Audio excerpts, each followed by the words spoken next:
The Black Cat. For the most wild, yet most homely narrative which I am about to pen, I neither expect nor solicit belief. Mad indeed would I be to expect it, in a case where my very senses reject their own evidence. Yet mad am I not, and very surely do I not dream. But tomorrow I die, and today I would unburden my soul. My immediate purpose is to place before the world plainly, succinctly, and without comment, a series of mere household events. In their consequences, these events have terrified, have tortured, have destroyed me. Yet I will not attempt to expound them.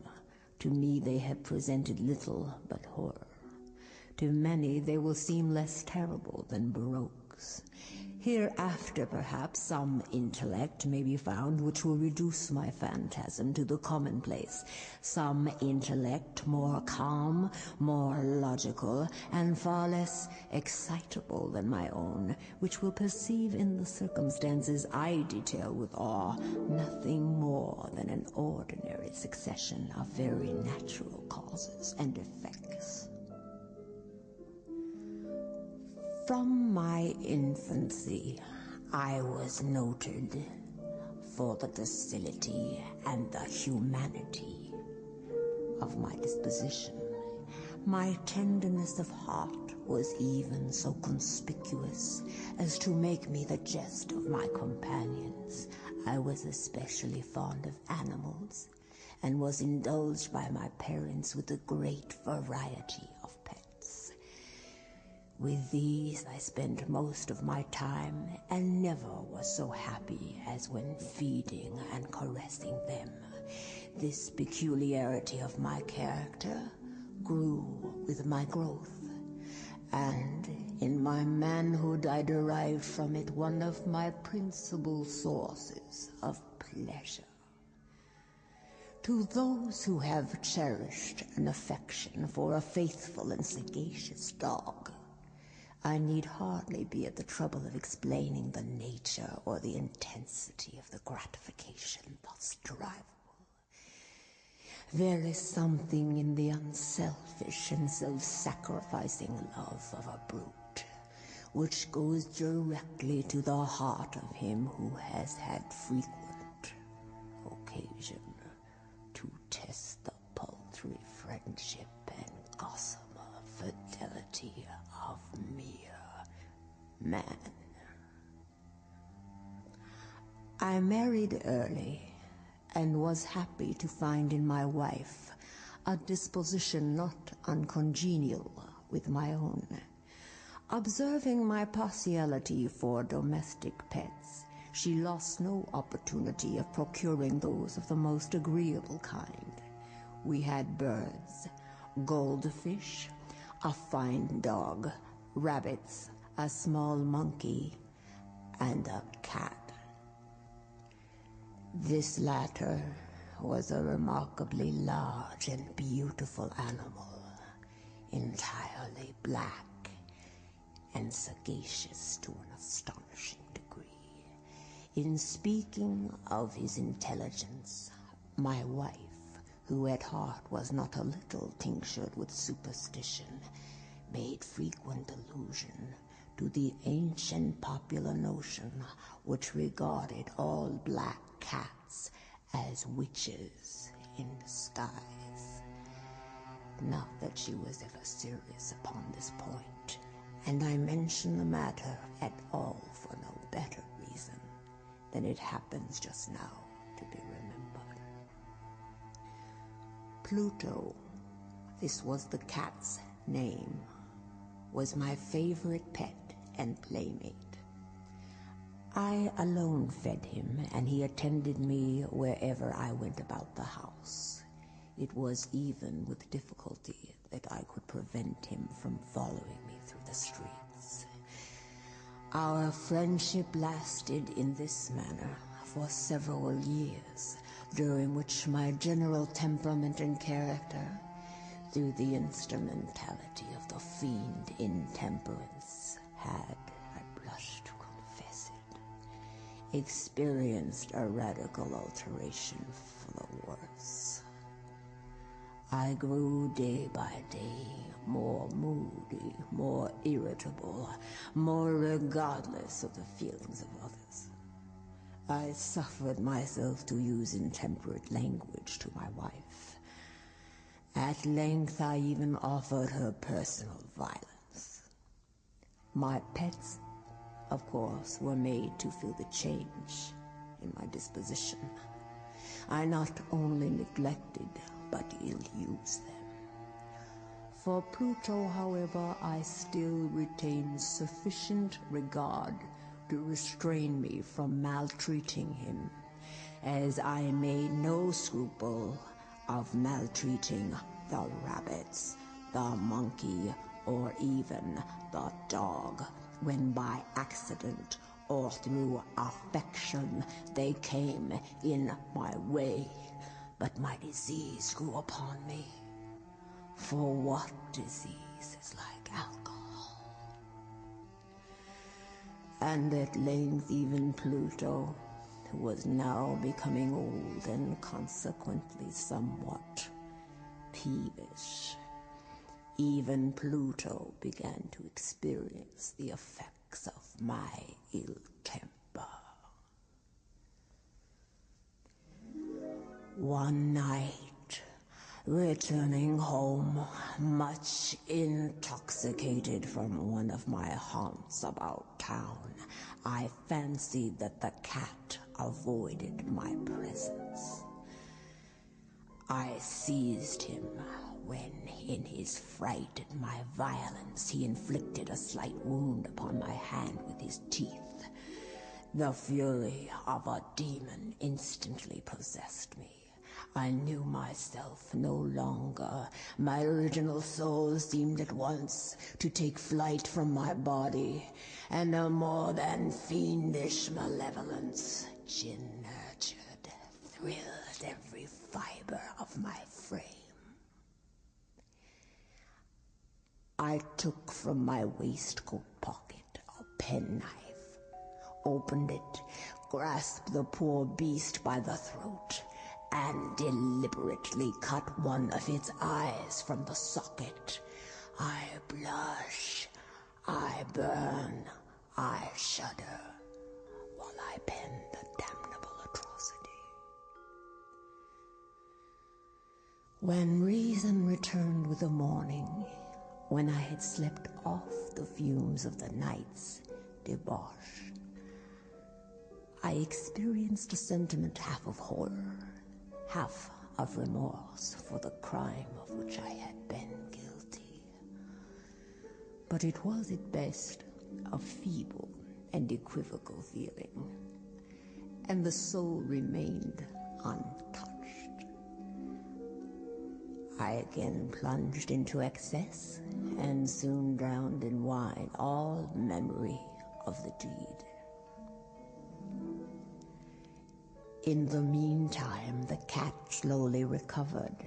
The socket of the lost eye presented, it is true, a frightful appearance, but he no longer appeared to suffer any pain. He went about the house as usual, but, as might be expected, fled in extreme terror at my approach. I had so much of my old heart left as to be at first grieved by this evident dislike on the part of a creature which had once so loved me. But this feeling soon gave place to irritation, and then came, as if to my final and irrevocable overthrow, the spirit of perverseness.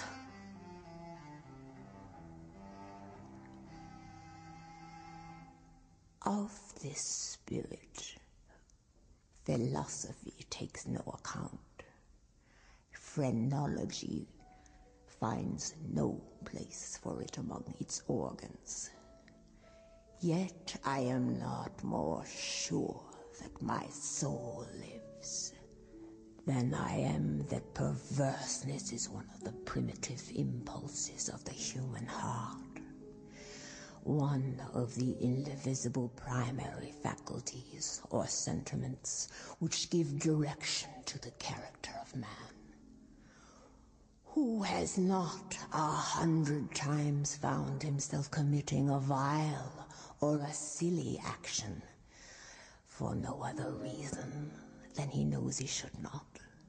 Have we not a perpetual inclination in the teeth of our best judgment to violate that which is law, merely because we understand it to be such? This spirit of perverseness, I say, came to my final overthrow. It was this unfathomable longing of the soul to vex itself, to offer violence to its own nature, to do wrong for the wrong's sake only, that urged me to continue and finally to consummate the injury I had inflicted upon the unoffending brute. One morning, in cool blood, I slipped a noose about its neck and hung it to a limb of a tree. Hung it with the tears streaming from my eyes and with the bitterest remorse at my heart. Hung it because I knew that it had loved me and because I felt it had given me no reason of offense. Hung it because I knew that in so doing I was committing a sin, a deadly sin that would so jeopardize my immortal soul as to place it, if such a thing were possible, even beyond the reach of the most merciful and most terrible God. On the night of the day on which this cruel deed was done, I was aroused from sleep by the cry of fire. The curtains of my bed were in flames. The whole house was blazing. It was with great difficulty that my wife, a servant, and myself made our escape from the conflagration. The destruction was complete. My entire worldly wealth was swallowed up, and I resigned myself thenceforth to despair. I am above the weakness of seeking to establish a sequence of cause and effect between the disaster and the atrocity, but I am detailing a chain of facts and wish not to leave even a possible link imperfect. On the day succeeding the fire, I visited the ruins. The walls, with one exception, had fallen in. This exception was found in a compartment wall, not very thick, which stood about the middle of the house, and against which had rested the head of my bed. The plastering had here in great measure resisted the action of the fire, a fact which I attributed to its having been recently spread. About this wall a dense crowd were collected, and many persons seemed to be examining a particular portion of it with very minute and eager attention. The words strange, singular, and other similar expressions excited my curiosity. I approached and saw, as if graven in bas-relief upon the white surface, the figure of a gigantic cat. The impression was given with an accuracy truly marvelous. There had been a rope about the animal's neck. When I first beheld this apparition, for I could scarcely regard it as less. My wonder and my terror were extreme. But at length reflection came to my aid. The cat, I remembered, had been hung in a garden adjacent to the house.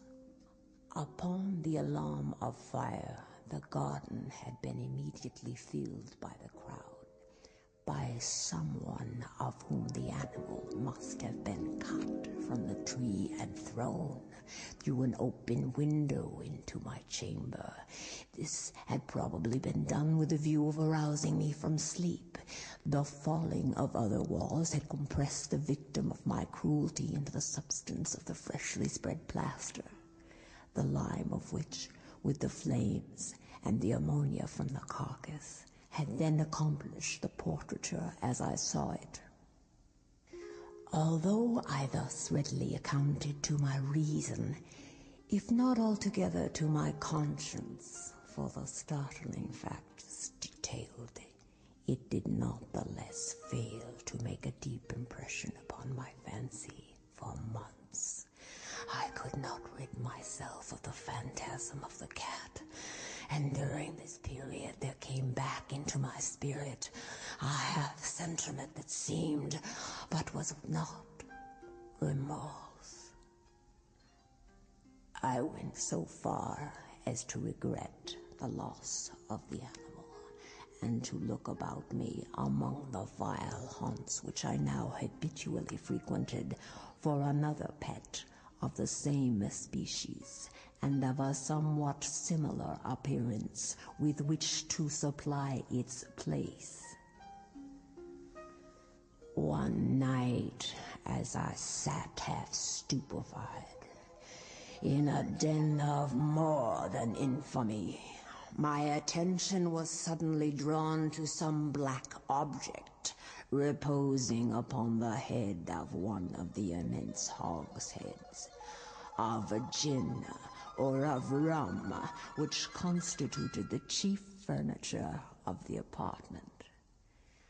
I had been looking steadily at the top of this hogshead for several minutes, and what now caused me surprise was the fact that I had not sooner perceived the object thereupon.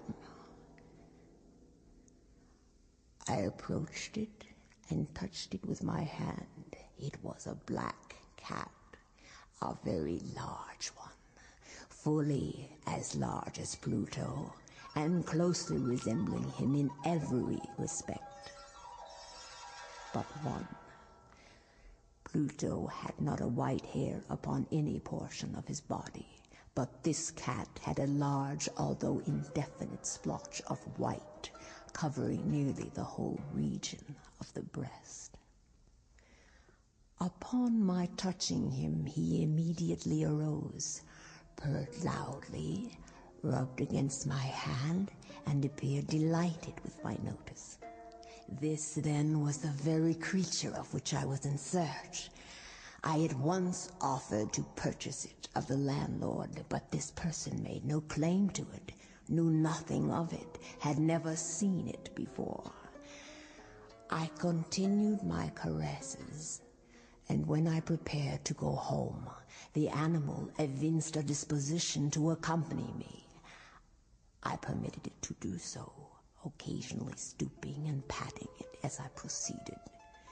When it reached the house, it domesticated itself at once, and became immediately a great favorite with my wife. For my own part, I soon found a dislike to it arising within me. This was just the reverse of what I had anticipated, but I know not how or why it was. Its evident fondness for myself rather disgusted and annoyed. By slow degrees, these feelings of disgust and annoyance rose into the bitterness of hatred. I avoided the creature, a certain sense of shame and the remembrance of my former deed of cruelty preventing me from physically abusing it. I did not for some weeks strike or otherwise violently ill-use it, but gradually, very gradually, I came to look upon it with unutterable loathing, and to flee silently from its odious presence as from the breath of a pestilence.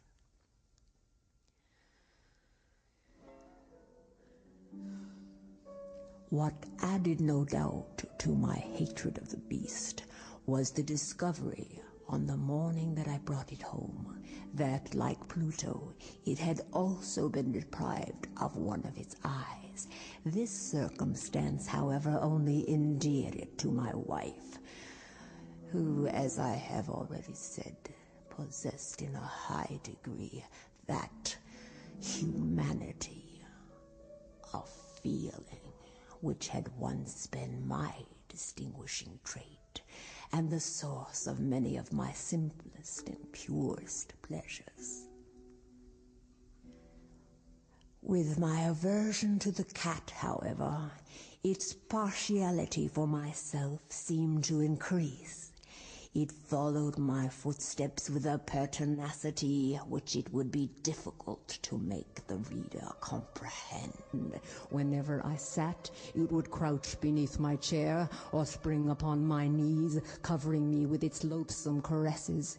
If I arose to walk, it would get between my feet and thus nearly throw me down, or fastening its long and sharp claws to my dress, clamber in this manner to my breast.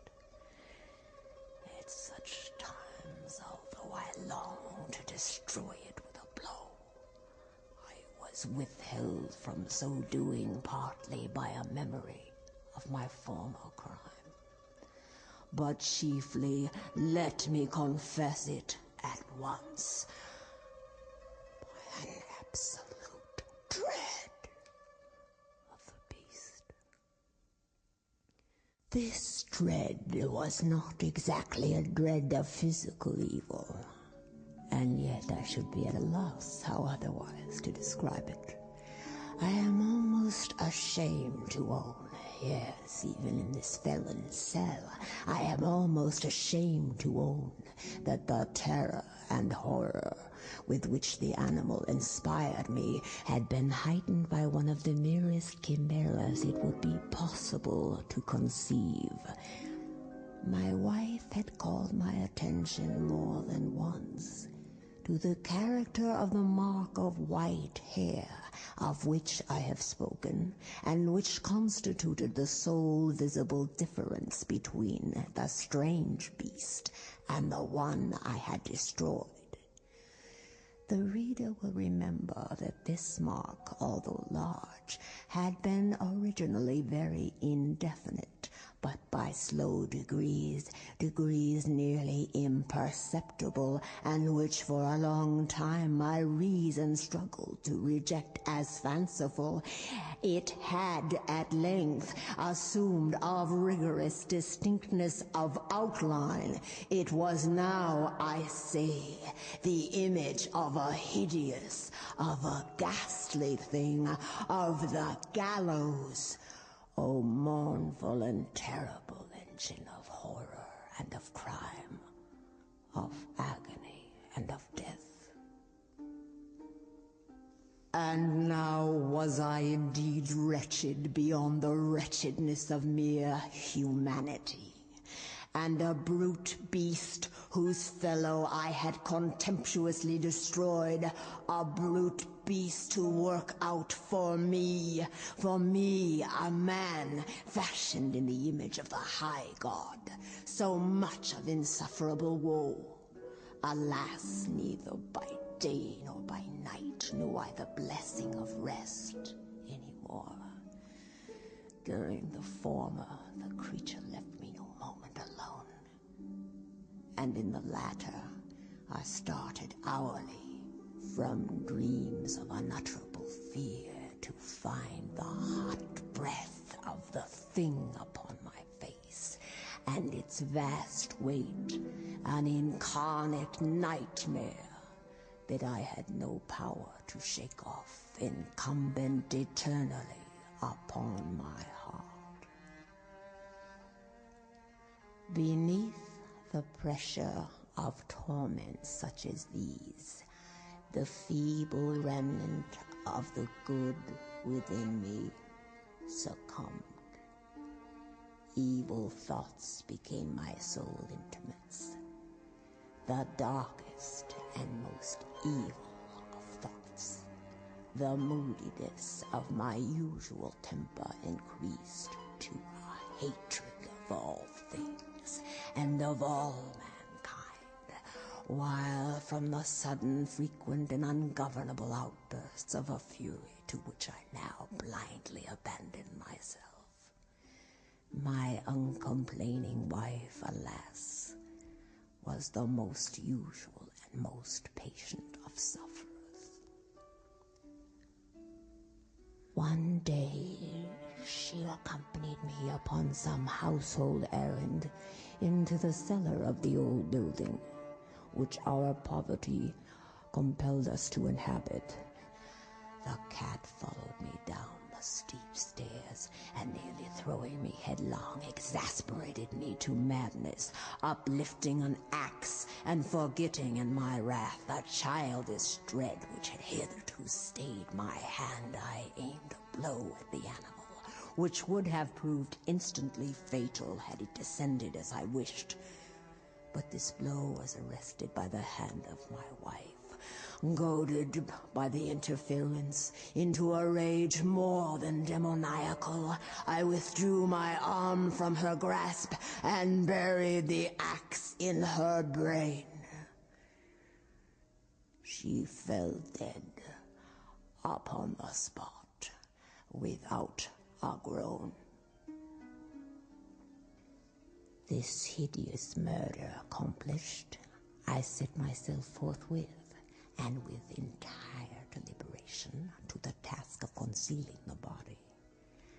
I knew that I could not remove it from the house, either by day or by night, without the risk of being observed by the neighbors. Many projects entered my mind. At one point, I thought of cutting the corpse into minute fragments and destroying them by fire. At another, I resolved to dig a grave for it in the floor of the cellar. Again, I deliberated about casting it in the well in the yard, about packaging it in a box as if merchandise with the usual arrangements, and so getting a porter to take it from the house. Finally, I hit upon what I considered a far better expedient than either of these. I determined to wall it up in the cellar, as the monks of the Middle Ages are recorded to have walled up their victims. For a purpose such as this, the cellar was admirably adapted. Its walls were loosely constructed and had lately been plastered throughout with a rough plaster, which the dampness of the atmosphere had prevented from hardening. Moreover, in one of the walls was a projection caused by a fake chimney or fireplace that had been filled or walled up and made to resemble the rest of the cellar. I made no doubt that I could readily displace the bricks at this point, insert the corpse, and wall the whole up as before, so that no eye could detect anything suspicious.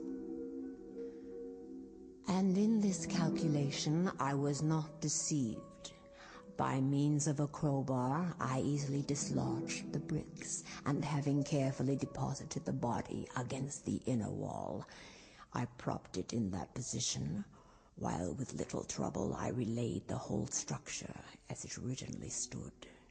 Having procured mortar, sand, and hair with every possible precaution, I prepared a plaster which could not be distinguished from the old, and with this I very carefully went over the new brickwork.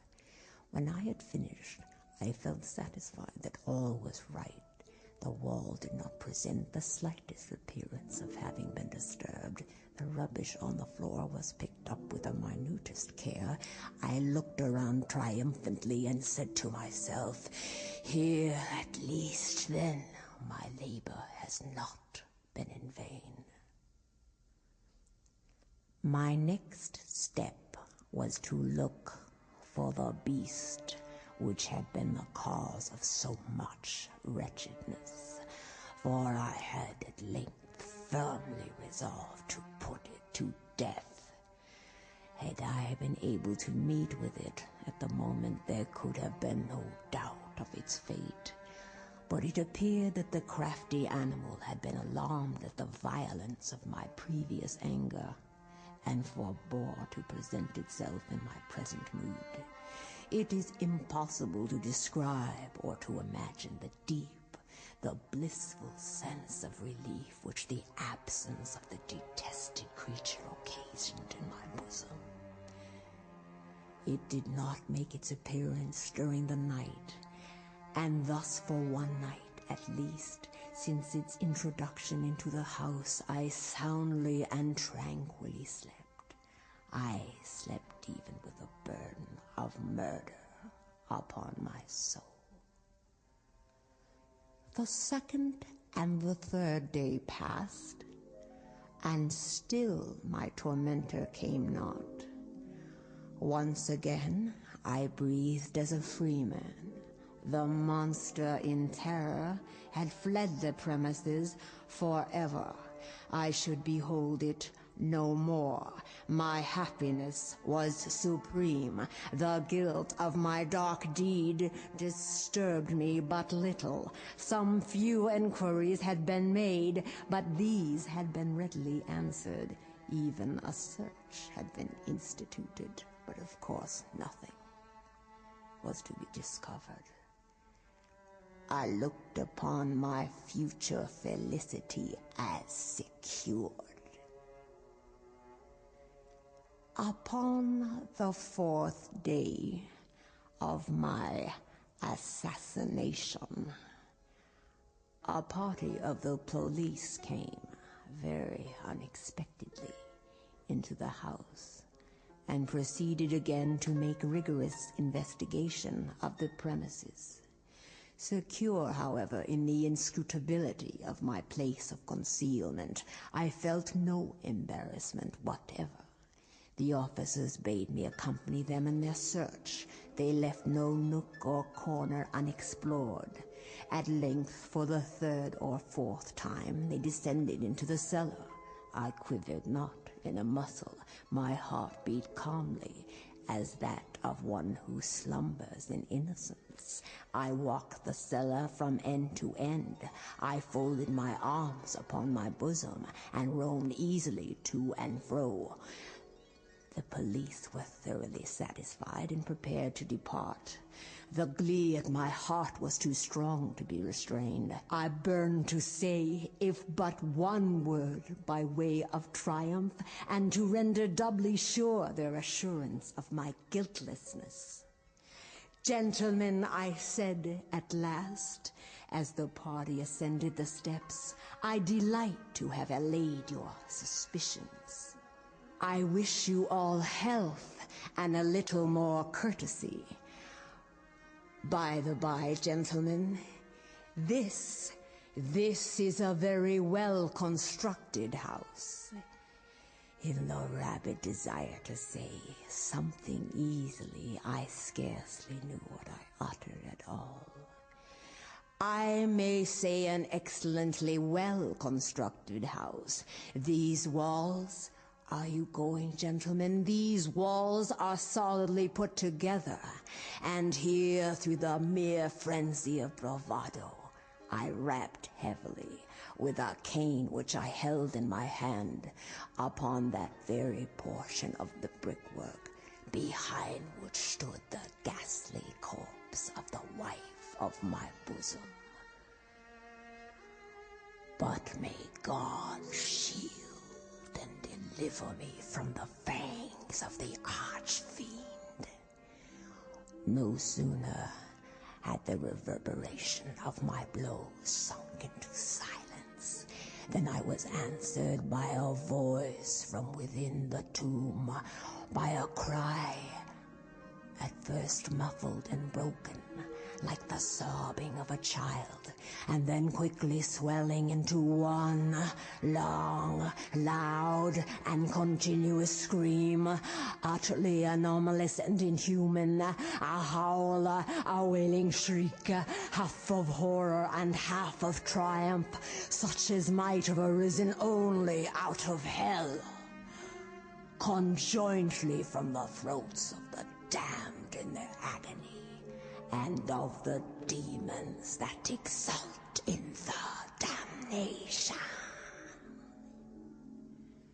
Of my own thoughts it is folly to speak.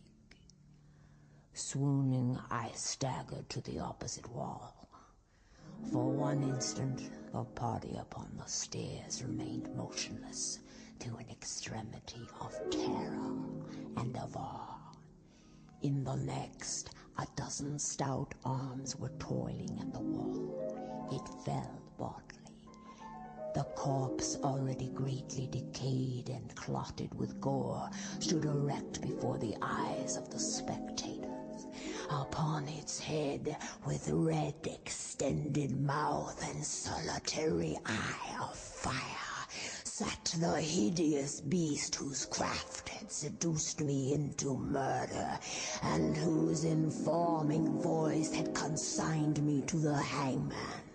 I had walled the monster up within the tomb.